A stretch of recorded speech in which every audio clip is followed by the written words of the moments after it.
I like Leonardo pens, and then Salvatore, I've seen the whole thing progress from the MomentoZero to the MomentoZero Grande, which was a very exciting development for me, being a lover of larger pens. And then there was the Leonardo MomentoZero Grande 2020. I'm making this up as I go. 2020.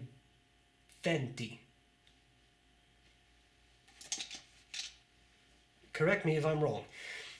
This is a new incarnation of the MomentoZero Grande. It is the same size as the previous MomentoZero Grandes, but there are some improvements, mainly under the hood, but even above the hood, if that's a word or expression. So, this pen was sent to me by Salvatore himself, the maestro behind Leonardo pens. I'm very appreciative, and let's show off this pen. I'm going to cover the parts of the pen. I'll do a writing sample. I'll tell you what I like about it, what I don't like about it. Hashtag boom! Let's do this.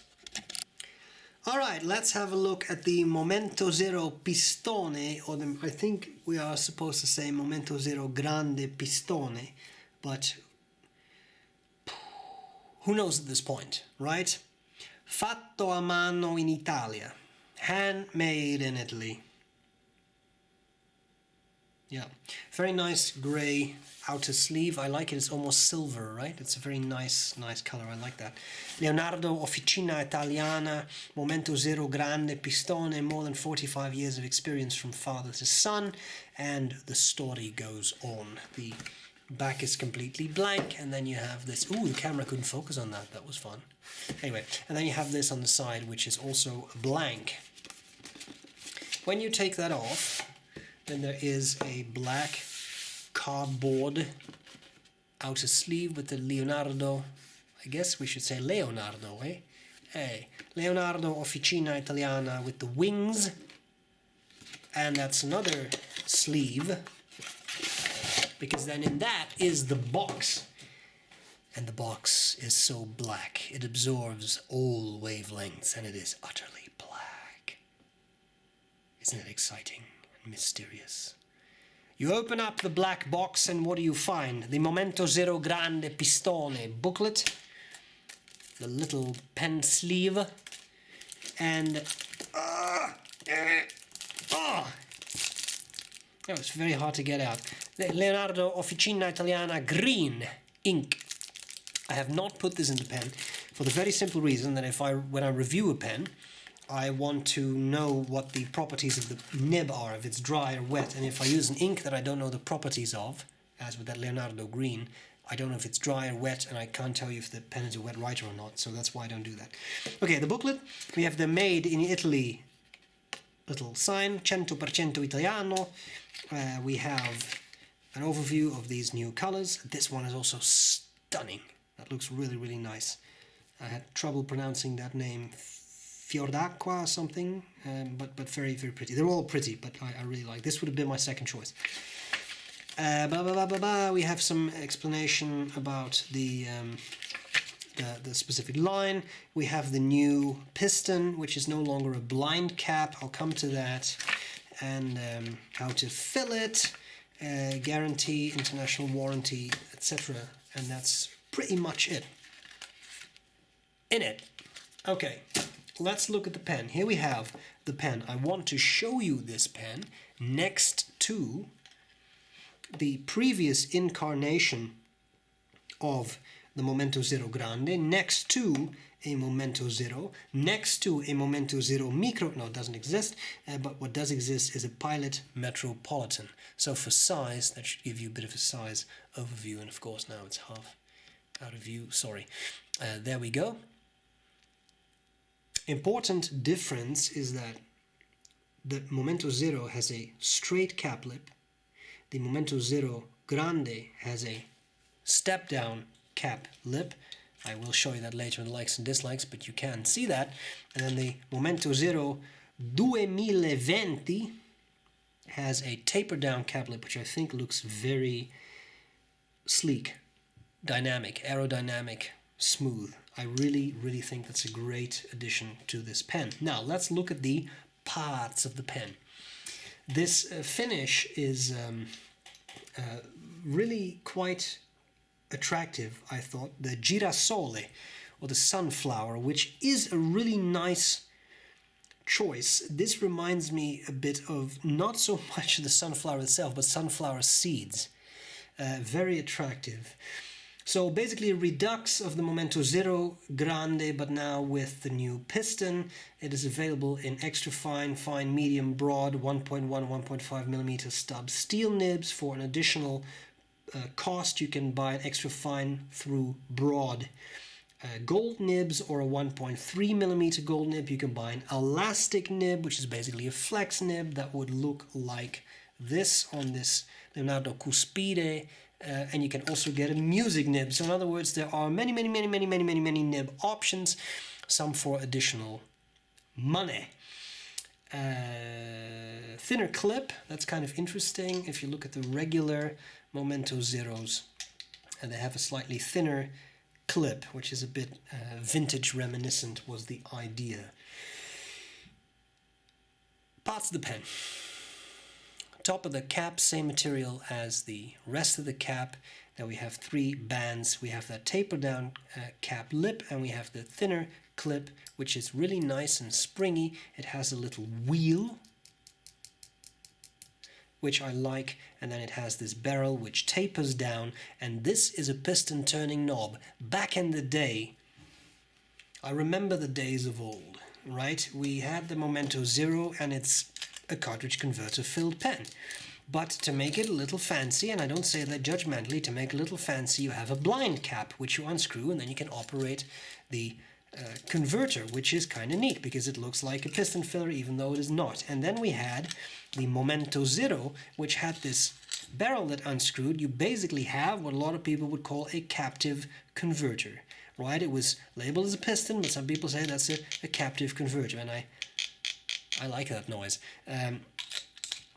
Now if you screw that back in place, then you have a blind cap, which allows you to operate this, and it was very nice. It was even engraved, this turning knob. Can you see that? Can you see that? Can you see that? Look at it, look at it. Yeah, okay. I'll tone it down a bit now. So you have that. You can operate it like this, but you can also operate it by taking off the blind cap, and that's pretty much it. So now we have the MomentoZero Grande 2020, which does not have that. That has an actual piston, 1.5 milliliter capacity, but you could get it with a 1.5 millimeter nib. Yeah, but that's not a blind cap. This is the actual turning knob. So I'm not going to turn that because it's full of ink, and I'm going to squirt all the ink inside the cap, which I don't really want to do. It has an engraving that says Leonardo Officina Italiana, number 1655. And people always want to know, and I always forget, 1 1/4 turns. Then you have a medium nib, Leonardo, Italy, with the logo. It's medium steel, and it's a very pleasant steel nib. I wouldn't require an upgrade to gold, personally, for me. And then we have an ebonite feed. This does come with the warning to not try and unscrew this, because it's fixed in place. I'm assuming they glue it in place, or shellac or resin or whatever they use, but they do something to it. So don't unscrew that. Don't do it. I know you want to, but don't do it. Now be a good boy and don't unscrew that. Oh, and another addition which started to happen with the first incarnation of the Grande is the addition of a metal ring. I'm blocking it, aren't I? A metal ring at the end of the section, which you don't get in the regular MomentoZeros. And that's pretty much it. Now I'm trying to put this cap on that pen. Oh my god, I had a lot of carbs. Today.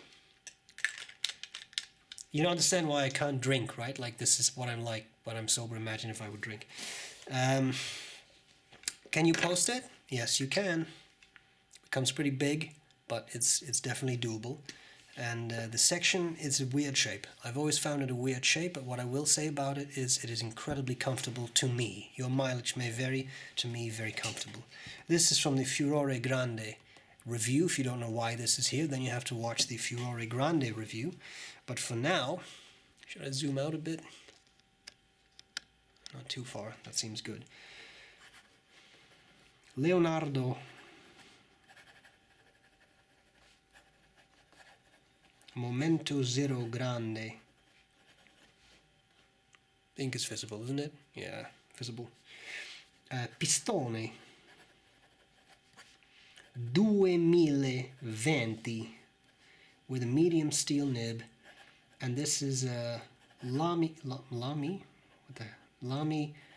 Mango, a gift from my dear friend Wacko Jacko. Let's do some writing.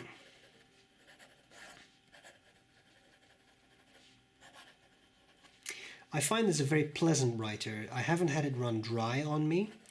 The ebonite feed is very nice, very nice consistent inflow, and the nib is smooth. It's, in my mind, also a pretty good description. Medium seems medium in this case. This is, again, that Furore, that's a fine, which also seemed like an appropriate labeling. That is actually a fine. What about fast writing? Yeah, what about it? Let's see.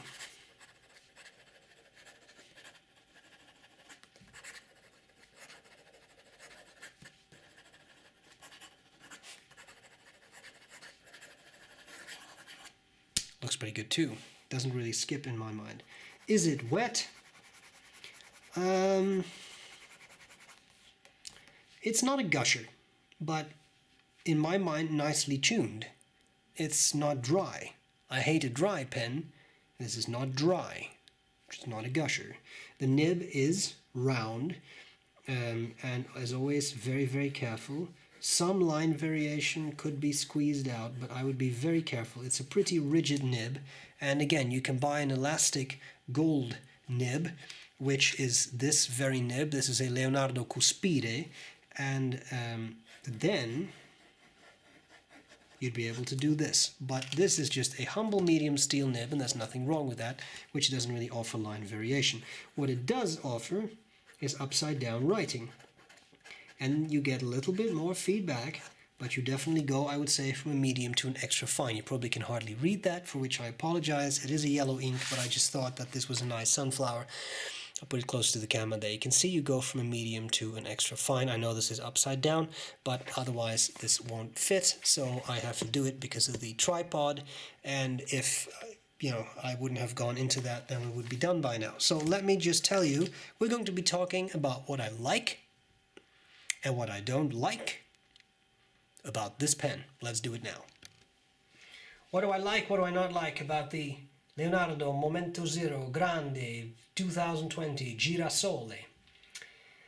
There are a lot of things I like. It's a beautiful pen in my mind. I really like this finish. It's very nice, and again, hard to capture given that the light is coming from behind the camera here, but there is a slight translucency to the material. These green bits are actually a bit translucent, and again, it's hard to show that off here, but very nice, very nice. This is not the type of finish that I would naturally pick, just personal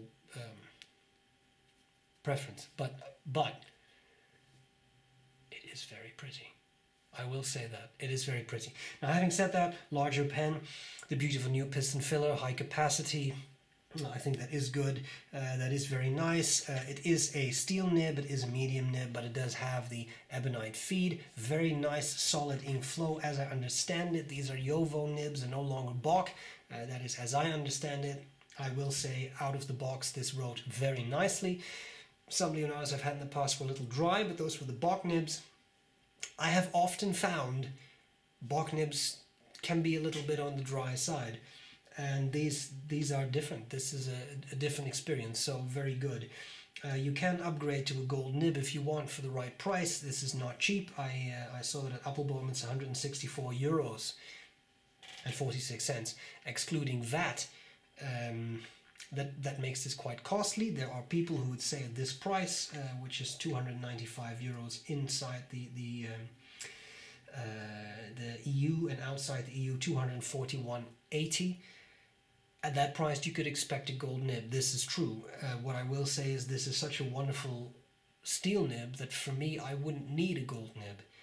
Sometimes it's in my mind a bit of arrogance of, oh, must be gold. Yeah, okay, that's a fair argument, I understand that, but I wouldn't personally need it on this pen. I love the new cap lip, right? I wanted to show you that. So I have here the original MomentoZero Grande, and I'm just uncapping it. As you can see, you have this sort of, the cap lip is a step down. You see, you've got these 3 rings, then you have a step down. And on the new MomentoZero Grande 2020, I'm still going with that. That step down is gone. It's now gone. What a woody kind of word. Now you have this slight. What's the point of this? Sorry. You have this slight taper down, and that just, it makes a difference. It makes the pen look smoother, more streamlined. Right? Compare the two. It's not a massive difference, but it is a difference, and I'm really quite happy with this new look. I think it looks better. To me it looks better. Further downside, there is no ink window, so you have no idea of knowing how much ink you have. But yeah, that's sad. You'll run out. It's living on the edge. You may or may not have ink that day. Don't be so uptight about these things. Go with the flow. You may not have ink that day. It's alright, right? That's why you carry multiple pens. Because let's face it, none of us carry one pen. We don't do it. That's why we're on this channel. We don't carry a single pen. Are you insane? Anyway, I hope this was useful. I thank Salvatore for sending me this pen. I really appreciate it. Guys, I hope this was useful. And I'll gladly see you later. Bye-bye.